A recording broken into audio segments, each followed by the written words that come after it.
Hello everyone and welcome back to my channel. दिन भर काम करने के बाद बहुत थोड़ा सा समय मैं अब खुद के लिए निकाल पाती हूँ, रेस्टिंग के लिए निकाल पाती हूँ। सो आई कैन अंडरस्टैंड कि जो वर्किंग लेडीज़ होंगी वो कैसे मैनेज करती होंगी। तो आज का जो वीडियो है ना वो पूरा डेडिकेटेड है उन लेडीज़ के लिए जो घर का भी काम करती हैं और बाहर जॉब भी करने के लिए जाते हैं। तो वर्किंग लेडीज़ के लिए आज मैं बहुत सारी टिप्स शेयर करूंगी। आई रियली होप कि आपको ये सभी टिप्स काम में आएंगी और आप फिर खुद के लिए भी थोड़ा सा समय निकाल पाएंगे। तो जब भी मैं कुकिंग करती हूँ ना ये वर्किंग लेडीज़ के लिए भी है और जो घर में रहते हैं उनके लिए भी है, ताकि हमारे काम जल्दी जल्दी से निपट जाएँ। तो जब भी आप कुकिंग करते हैं, कुकिंग के टाइम पे ना हम वहीं पे रहते हैं, किचन में रहते हैं, तो जब कुकिंग करते करते ना हम बहुत सारे काम अपने निपटा सकते हैं। जैसे कि मैं जो भी चीज़ें मुझे बनानी है मैं गैस में चढ़ा देती हूँ और फिर मैं धीरे धीरे से अपना जो काउंटर है ना उसको मैं क्लीन करने लगती हूँ। सारा सामान समेट के जो भी बॉटल्स वगैरह मुझे वाइप करनी रहती है, क्योंकि हम खाना बनाते समय कई सारी चीज़ों को हाथ लगाते हैं, कंटेनर्स को हाथ लगाते हैं, तो उसी टाइम अगर हम इनको वाइप करके रख दें तो ये गंदे भी नहीं रहते और फिर बार बार आपको ना अलग से सफाई निकालनी नहीं पड़ती है। तो बस मैं जो भी चीज़ें मैंने टच करी मैंने उसको अच्छे से वाइप करके जहाँ जहाँ भी कुछ आटा लगा हो या मेरे हाथों के निशान लग गए हों तो वो मैंने क्लीन करके रख दिया है। और इसके बाद ना साथ साथ में ही मैं अपना गैस और काउंटर भी क्लीन कर लूँगी।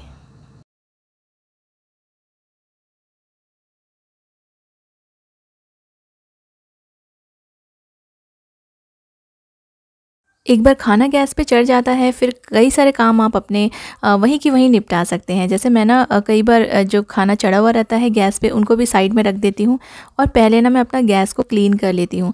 इससे क्या होता है कि फिर जो गैस के नीचे और गैस के आजू बाजू जितनी भी गंदगी है वो भी साफ़ हो जाती है और फिर आपका ना बहुत सारा ये वाला जो समय रहता है जो ऐसे ही वेस्ट हो जाता है वहीं पर, उसमें भी आप उसको अपना टाइम भी बचा सकते हैं और उसी समय में आप अपना काम भी ख़त्म कर सकते हैं।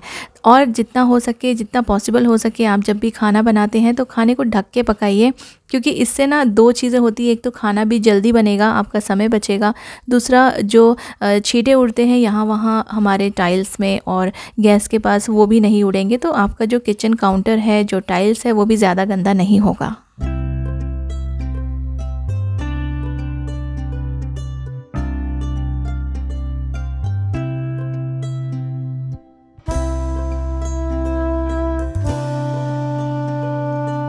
खाना बनने के बाद जो सिंक का एरिया रहता है उसको भी उसी टाइम पे क्लीन कर लीजिए, ताकि जो आपका किचन है ना वो एकदम ही साफ़ लगे और जो भी बर्तन आपने वॉश करके काउंटर पे रखे हैं उनका पानी निकल जाए। तब तक आप उनको, जब आप कुकिंग करते हैं उनको ऐसे ही रहने दीजिए और कुकिंग करने के टाइम पे आप सिंक क्लीन करने के बाद उनको अच्छे से किसी साफ़ टॉवल से वाइप करके अंदर रखते जाइए। अगर आप उसी टाइम रख देंगे तो जब भी आप शाम को घर वापस आएंगे ना, आपको अपना किचन का काउंटर टॉप एकदम क्लीन मिलेगा, एकदम क्लियर मिलेगा।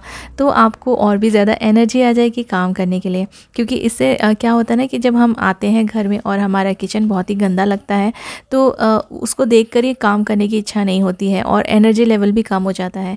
तो उसी टाइम पे जब आप ऑफ़िस जाते हैं, ऑफ़िस जाने के पहले ही ये सारे काम निपटा लें, सो डैट जब आप घर आएँ तो आपको पूरा घर और स्पेशली किचन एकदम क्लीन मिले। वर्किंग लेडीज़ के लिए डिश वॉशर एक बहुत ही अच्छा ऑप्शन है, क्योंकि इससे आपका बहुत सारा टाइम भी बचेगा और मेहनत भी बचेगी। आप जो भी बर्तन है ना उनको, जैसे हम ब्रश करके रखते हैं, उनको थोड़ा सा रिंस करके रखते हैं, तो बस आप रिंस करते जाइए और उसी टाइम आप अपने डिश वॉशर में इन बर्तनों को लगा सकते हैं। तो आपको बहुत ज़्यादा मेहनत करने की ज़रूरत नहीं है बर्तन को स्क्रब करने में और उनको वॉश करने में। बस आप डिश वॉशर पर अगर इन्वेस्ट कर सकते हैं तो ज़रूर कीजिए, इससे आपका बहुत ज़्यादा समय और मेहनत दोनों बचेगा। किचन के अप्लायंसेस हमारा बहुत सारा समय बचाते हैं, बहुत ही कन्वीनियंट हो जाता है काम करना, लेकिन इनकी सफाई में भी बहुत ज़्यादा टाइम जाता है। माइक्रोवेव की साफ़ सफाई में बहुत ज़्यादा टाइम ना वेस्ट हो उसके लिए ना आप इस तरह का स्प्लैटर कवर यूज़ कीजिए। आप जब भी अपने माइक्रोवेव यूज़ करेंगे और इसमें कोई कुकिंग करेंगे या खाना गर्म करने के लिए यूज़ करेंगे तो आप ये स्प्लैटर कवर ऊपर से कवर कर दीजिए किसी भी बाउल में, और ये हर माइक्रोवेव में ये फिट हो जाता है। तो ये इससे ना आपका माइक्रोवेव बिल्कुल भी गंदा नहीं होगा और जो भी साफ़ सफाई में आपका जो टाइम जाता है वो काफ़ी सारा टाइम आपका बच जाएगा।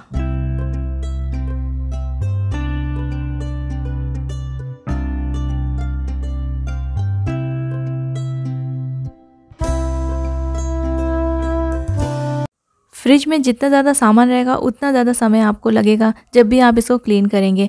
मैं वर्किंग नहीं हूँ, फिर भी मुझे बहुत ज़्यादा टाइम देना पड़ता है फ्रिज को क्लीन करने के लिए। मैं बहुत सारे बास्केट्स और कुछ ऑर्गेनाइज़र्स यूज़ करती हूँ, जिससे कि थोड़ा सा समय मेरा बचता है, थोड़ी सी मेहनत बच जाती है, क्योंकि बस हम बास्केट्स को निकालते हैं और फ्रिज को क्लीन कर लेना फिर आसान हो जाता है। एक एक सामान अगर आप ऐसे ही अपने फ्रिज में रखेंगे तो आपको क्लीनिंग के टाइम भी बहुत मुश्किल होगा और चीज़ें ढूंढने में भी बहुत ज़्यादा मुश्किल होता है। बास्केट्स और कुछ ऑर्गेनाइज़र जैसे रोटेटिंग ऑर्गेनाइज़र्स होते हैं, इनको अगर आप यूज़ करेंगे तो सारी चीज़ें आपको सामने सामने से मिल जाएगी और क्लीनिंग के टाइम में बिल्कुल भी परेशानी नहीं होगी। घर में जितना ज़्यादा सामान आप रखेंगे उतना ही ज़्यादा आपका काम का लोड बढ़ता जाएगा। हम हमारे सोफ़ों में भर भर के कुशन्स रखते हैं क्योंकि ये दिखने में अच्छे लगते हैं, लेकिन ये ना क्लीनिंग के टाइम पे बहुत ज़्यादा समय ले लेते हैं और बैठने में भी अनकंफर्टेबल होता है। अगर बहुत ज़्यादा कुशन्स रहते हैं तो बैठने की ही जगह नहीं रहती है। तो बेटर है कि आप उतने ही कुशन्स रखें जितने की ज़रूरत हो, और थोड़े बहुत कुशन से भी घर बहुत ही सुंदर लगता है।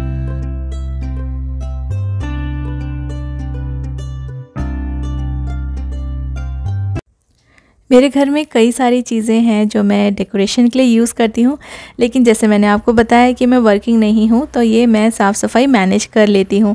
अगर आप वर्किंग हैं तो आप बहुत सारा डेकोरेटिव आइटम्स और बहुत सारी चीज़ें अपने घर में भर भर के मत रखिए, क्योंकि एक एक सामान उठा उठा के इनको क्लीन करना आप बिल्कुल भी समय नहीं दे पाएंगे और फिर ये बहुत ज़्यादा गंदे हो जाएंगे और अच्छे नहीं दिखेंगे। तो जितना आप मैनेज कर सकें उतनी ही चीज़ें रखें, जितना आप टाइम आप निकाल सकें क्लीन करने के लिए उतने ही आप डेकोरेटिव आइटम्स रखें। और क्योंकि क्रिसमस था इसलिए मैंने इतना सारा डेकोरेशन किया हुआ है, अदरवाइज़ मैं भी बहुत ज़्यादा डेकोरेशन नहीं करती हूँ। लेकिन हाँ, मैं कई सारे डेकोरेटिव चीज़ें अपने शेल्फ, जो ओपन शेल्फ्स रहते हैं, कुछ रैक्स रहते हैं, वहाँ पे यूज़ करती हूँ। बट क्योंकि अभी फेस्टिवल था इसलिए मैंने थोड़ा सा अपने घर को सजाया है, इसलिए आपको बहुत सारा सामान दिख रहा है, बट अदरवाइज़ इतना सारा सामान मैं भी नहीं रखती हूँ। तो अगर आप वर्किंग हैं और ये सारी चीज़ें आप क्लीनिंग के लिए मैनेज नहीं कर सकते हैं, टाइम नहीं निकाल सकते हैं, तो कम से कम सामान रखिए।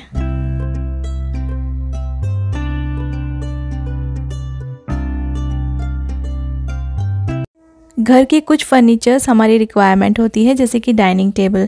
तो डाइनिंग टेबल पे बच्चे कई बार बैठते हैं, वहाँ पढ़ते हैं और अपनी बुक्स वगैरह सब वहीं की वहीं छोड़ के चले जाते हैं, या फिर वो खेलते हैं तो उनके जो ड्राइंग बुक्स रहते हैं, खिलौने रहते हैं, वो वहीं पड़े रह जाते हैं। तो आप अपने बच्चों को एक हैबिट डालिए कि जब भी उनका खेलना हो जाए और जब भी उनका जो भी स्टडी हो जाए तो वो सामान को उठा के अपनी जगह पर रख दें। तो वहाँ पर भी आपका कई सारा समय बच जाएगा और थोड़ी सी मेहनत भी बच जाएगी, और ये बचे हुए समय और बची हुई मेहनत से आप थोड़ा सा खुद के लिए समय निकाल पाएंगे और थोड़ा सा रेस्ट भी कर पाएंगे। तो बच्चों को ये वाली जो आदत है ना, ये डालना बहुत ज़रूरी है। और हो सके तो अपने डाइनिंग टेबल पर भी बहुत सारा सामान भर भर के ना रखें। जैसे कि मैंने सिर्फ एक ट्रे रखा है और उस ट्रे में बहुत सारी चीज़ें जो डाइनिंग टेबल पे काम आती है ना, वो सारी चीज़ें मैंने रख दी हैं।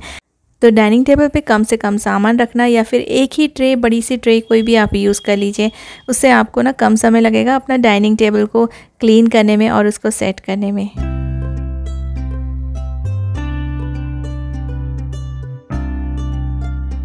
उम्मीद करती हूँ आज का वीडियो आपको अच्छा लगा होगा और ये सारी टिप्स आपको काम में आएंगी और आप भी अपना काम जल्दी जल्दी से निपटा पाएंगे। Thank you so much for watching.